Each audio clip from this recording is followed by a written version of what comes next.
வணக்கம், நான் தான் பாலாஜி மணிக்குமரன், BB8Tech சேனல்ல இருந்து. இன்னைக்கு நம்ம என்ன பார்க்க போறோம் அப்படின்னாங்க, வாட்ஸ்அப்ல ஆடியோ மெசேஜ் பேஸ் பண்ண ஒரு சிம்பிளான ட்ரிக் தான் இன்னைக்கு வீடியோல பார்க்க போறோம். இன்கேஸ் இதான் நீங்க ஃபர்ஸ்ட் டைம் நம்ம சேனல் வந்திருக்கீங்க, இன்னும் சப்ஸ்கிரைப் பண்ணல அப்படின்னா சப்ஸ்கிரைப் பண்ணிக்கோங்க.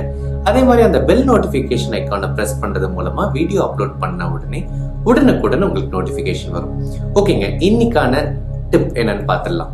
ஜென்ரலாங்க வாட்ஸ்அப்ல யாராச்சும் மெசேஜ் பண்ணாங்க, அதாவது டைப் பண்ணி மெசேஜ் பண்றாங்க அப்படின்னா நீங்களும் டைப் பண்ணி ரிப்ளை பண்ணிடுவீங்க. ஆனா சில சிச்சுவேஷன்ல யாராச்சும் வாய்ஸ் மெசேஜ் அனுப்பிச்சிருந்தாங்க அப்படின்னா நீங்க மட்டும் பிரைவேட்டா கம்ஃபர்டபுளான பொசிஷன்ல இருக்கீங்கன்னா நீங்க அப்படியே ப்ளே பண்ணி கேட்பீங்க. அல்லது உங்களை சுத்தி இருக்கிறவங்க அந்த வாய்ஸ் மெசேஜ் கேட்டாலும் உங்களுக்கு ப்ராப்ளம் இல்லை அப்படிங்கிற சூழ்நிலையில நீங்க அந்த வாய்ஸ் மெசேஜை ப்ளே பண்ணுவீங்க.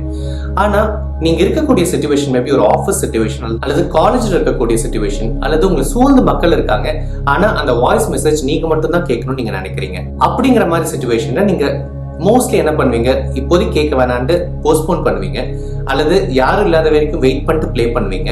இல்லைன்னா உங்களோட இயர்ஃபோன் யூஸ் பண்ணி பிளக் இன் பண்ணிட்டு, or if it is Bluetooth earphone போட்டுட்டு அதுக்கப்புறம் நீங்க அந்த மெசேஜ் கேட்டிருக்கிறதுக்கு வாய்ப்பு இருக்கு. என்னை சுத்தி ஆளுங்க இருக்காங்க, ஆனா நான் லவுட் ஸ்பீக்கர் போடாம அதே மாதிரி இயர்ஃபோனும் கனெக்ட் பண்ணாம அந்த மெசேஜை கேட்கணும்னு நினைக்கிறேன் அப்படின்னா இது ரொம்ப எளிதான டிப் தான். அந்த மெசேஜை ஆடியோ மெசேஜை ப்ளே பண்ணிட்டு அப்படியே நான் கேட்கறதுக்கு பதிலா நான் இப்படி காதுல வச்சேன் அப்படின்னா என்ன ஆகுனாங்க, வாட்ஸ்அப் நான் இங்க காதுல வச்ச உடனே இந்த ப்ராக்சிமிட்டி சென்சரை வச்சு நான் இங்க காதுல வச்சிருக்கேன் அப்படிங்கறத டிடெக்ட் பண்ணிட்டு என்ன ஆகும்னா அந்த ஆடியோ ஸ்பீக்கர்ல வரதுக்கு பதிலா இங்க இருக்கக்கூடிய, அதாவது நம்ம இயர் பீஸ்ல இருக்கக்கூடிய ஸ்பீக்கர் இருக்கு இல்லைங்களா, அதுல வரதுக்கு ஆரம்பிச்சிடுங்க. ஸோ இப்போ ஒரு உதாரணத்துக்கு நான் ஒரு ஆடியோ ஃபைல பிளே பண்றேன், அது ஸ்பீக்கர்ல உங்களுக்கு கேட்கும்.